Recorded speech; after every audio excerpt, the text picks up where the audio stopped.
Okay, earlier this week, we brought you the news of how on Sunday night, after President Biden dropped out of the race, the activist group Win with Black Women literally almost broke Zoom, organizing a call with 44,000 people to make sure Kamala Harris wins the White House this November. In 24 hours, that one Zoom call raised more than $1.5 million for the Harris campaign.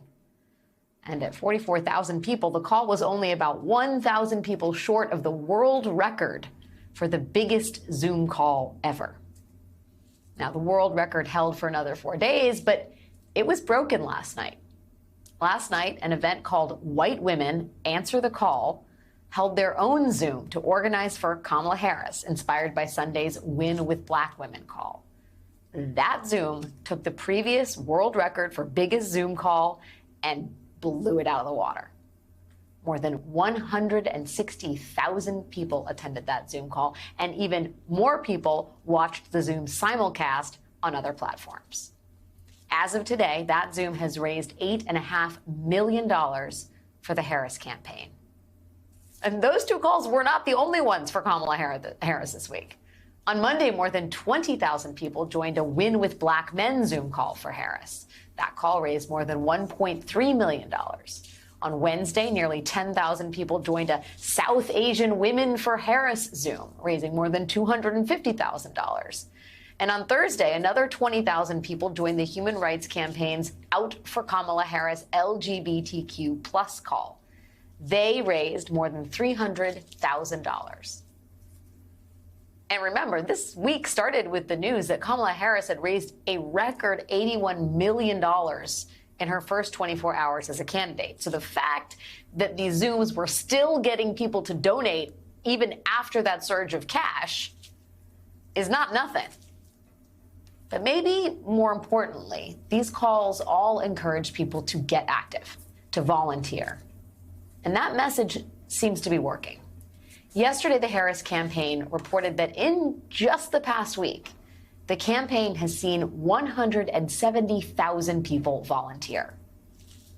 Those are just incredible numbers. And while this huge show of support and surge of cash may be making the Trump campaign nervous, it is a good bet that the celebrity names involved in all of this are probably annoying Donald Trump himself.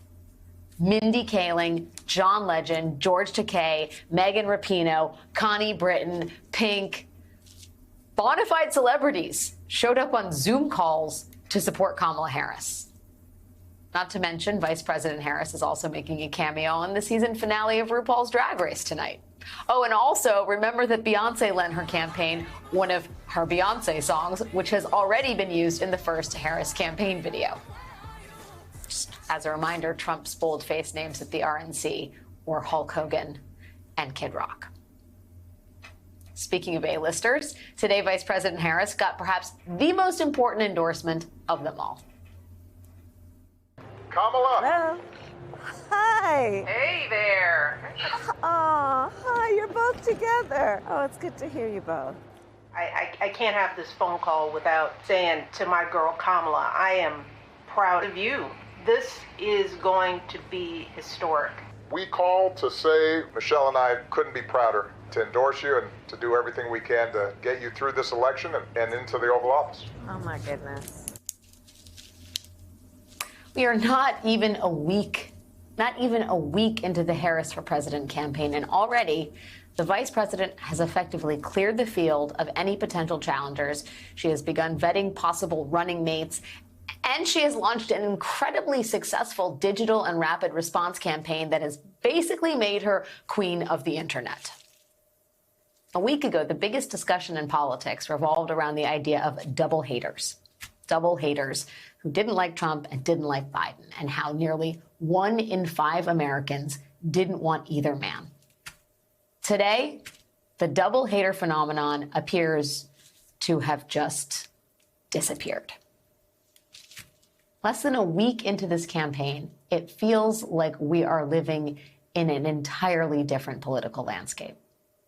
Yesterday, the New York Times and Siena College came out with polling showing Kamala Harris in a statistical tie with Donald Trump, trailing him by 1 point within the margin of error among likely voters nationwide. To put that in perspective, Trump led Biden by 6 points in that same poll earlier this month. Today, the Wall Street Journal released its own poll showing effectively the same thing. The poll shows Trump ahead of Harris by 2 points with a margin of error of 3 points, so a statistical tie. For context, Trump led Biden by 6 points in that same poll earlier this month. Now, this Sunday marks 1 week since President Biden officially dropped out of the race. It will also be the 100-day mark. 100 days will be left until the election. Vice President Harris has had an unbelievably good first week, and at the national level, the excitement for her candidacy is just astounding. But this election is likely to come down to just a few 100,000 voters in just a few key swing states. Chief among them are Pennsylvania and Michigan.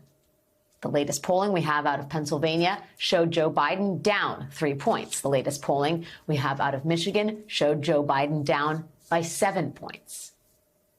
But this is Kamala Harris's race now. So how's she doing?